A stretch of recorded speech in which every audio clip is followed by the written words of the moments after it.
A new One Piece chapter just dropped, chapter 1104, and a lot of things happened in this chapter. Mainly, characters' intentions and their true feelings were revealed, from Saturn to Kizaru. A lot of things happened, and without further ado, let's dive into the chapter. The chapter starts with Kuma's arrival. In the last chapter, chapter 1103, Kuma arrived at Egghead Island. Now we see glimpses of his past while he's ready to punch Saturn with a punch full of emotions. We see glimpses of his past when Saturn was telling him, you either live as a slave or die. Nothing else can be tolerated for someone like you. When he remembers his mother when she passed away, when his father tried to look like he wasn't hurt, she's in a better place now. He remembers Guinea and the day he lost her. While hearing Bonney crying, Saturn doesn't know what's going on. Why is Kuma here? He shouldn't be. He had a switch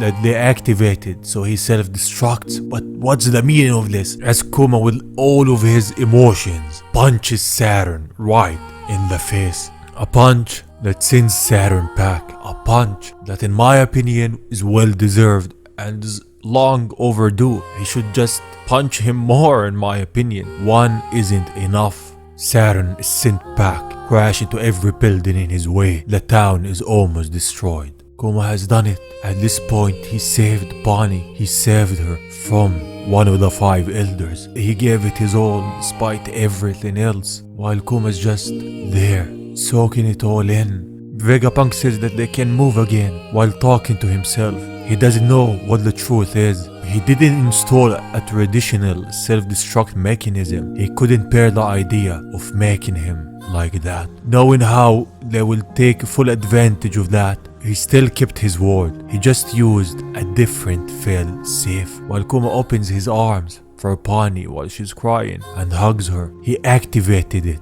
He reprogrammed his body to shut down. Between that and the loss of his individuality, he should be nothing but a vegetable now, incapable of receiving orders. Kuma is just hugging Bonney. He's hugging his daughter. Even accounted for Bonney's presence, he shouldn't have been able to reach them. So how is he still moving? This is almost beyond science, almost beyond everything he has seen. He says that he heard that the Buccaneers were said to have a special characteristic beyond their strong bodies. After all, Bonney is just crying at that moment, while Kizaru is almost himself crying. And Kizaru at this point was a friend of Kuma, was a friend of Dr. Vegapunk. So in this situation, he's between his higher-ups and his friend, and I can't blame him. It's not like the Aokiji situation. Kizaru I can't sympathize with, if I'm gonna be honest, but more of his intentions at the end of this chapter. At the same time, Luffy has disappeared. No one can find him. He's nowhere to be seen. Bonney looks at Kuma and says, "Thank you for everything. I saw your memories. Mom seemed like an amazing woman, and I saw how you actually wrote me lots and lots of letters. That made me so happy. I don't care if everyone else calls you a tyrant, cause I know there's no one kinder than you. To me, you're the coolest person in the whole wide world. I will never, ever forget that." And she hugs him. Now Bonney knows the truth about Kuma, knows who he really is. She knows her father, she saw his memories, she knows everything that he's been through, and we ourselves know that. Know that the true hero is Kuma. He has never gave up. He has never been a bad person. He always did everything for everyone else, never caring about himself. He always cared for the people around him. But we didn't know that. We didn't know at that point, and we're sorry. Kuma deserves the world. At that moment, Saturn awakens. He gets up from the rubble and tells Vegapunk, "I'm still waiting for an explanation. Was this you're doing?" Vegapunk says that ultimately he's responsible, and well, you can put this as the power of love. Saturn gets angry and heals himself, saying, as usual, to earless human, how short-sighted. You gentlemen have outlived your usefulness. Farewell. Sanji is there. He says he's not gonna let him upset Bonney anymore as he deflects Saturn's attack. At the same time, Frankie uses his radical beam at Saturn, hitting him with a direct hit, but Kizaru is there. He gets behind Frankie and blasts him. When all of that was happening, Atlas carries Kuma to safety. They're gonna try and escape for now, while Kizaru says, now that Kuma's joined us, wouldn't you agree there are too many players on the board? It's about time we wrap this up. Vegapunk tells him, you are a sad, sad man, Kizaru. You have no heart. He replies with, I should have brought a darker pair of shades. I'm going to embarrass myself at this rate.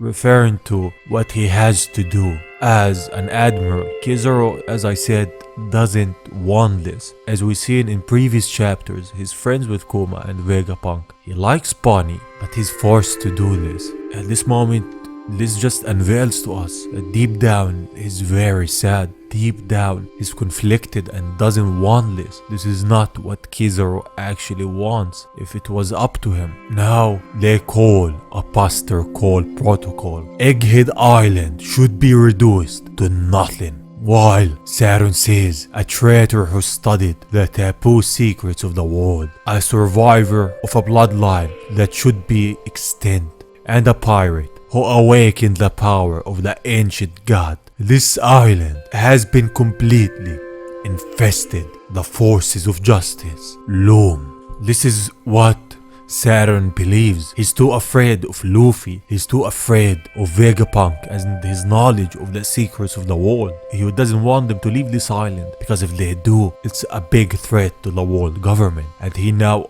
just revealed to us what he truly believes. Is fearful of Luffy, fearful of what the Sun God can actually do in the future. And I'm pretty sure that this chapter will end, or sorry, not this chapter, this arc of the story will end with Luffy actually clashing with Saturn. I don't see any other possibility of them leaving this island unless Luffy wakes up and actually goes toe to toe with Saturn. That way I can see them having a chance to leave. If not for Luffy, someone arriving there helping them with a buster call on this island, and the strongest other than Luffy is Zoro, but he's occupied now, and I don't see Zoro beating Kizaru and Saturn. It's just painting the way for Luffy to come in and actually battle Saturn. Kuma showed us that nothing in this world can beat the power of love towards the ones you care about. You never lose who you are. You will always remember the ones you love. And Kizaru's conflict and Saturn's fear, they all were apparent in this chapter. And in my opinion, this chapter paves the way to a bigger picture that we will see. A clash between Luffy and Saturn. And this is where this chapter ends. But what the most interesting thing is what you all think. How do you see this arc moving from this point? How do you see it ending? There's a lot at stake now. So how do you see this story concluding? Leave your thoughts in the comments so we can have a discussion. And yeah, leave a like if you enjoyed, and I will see you on the next one.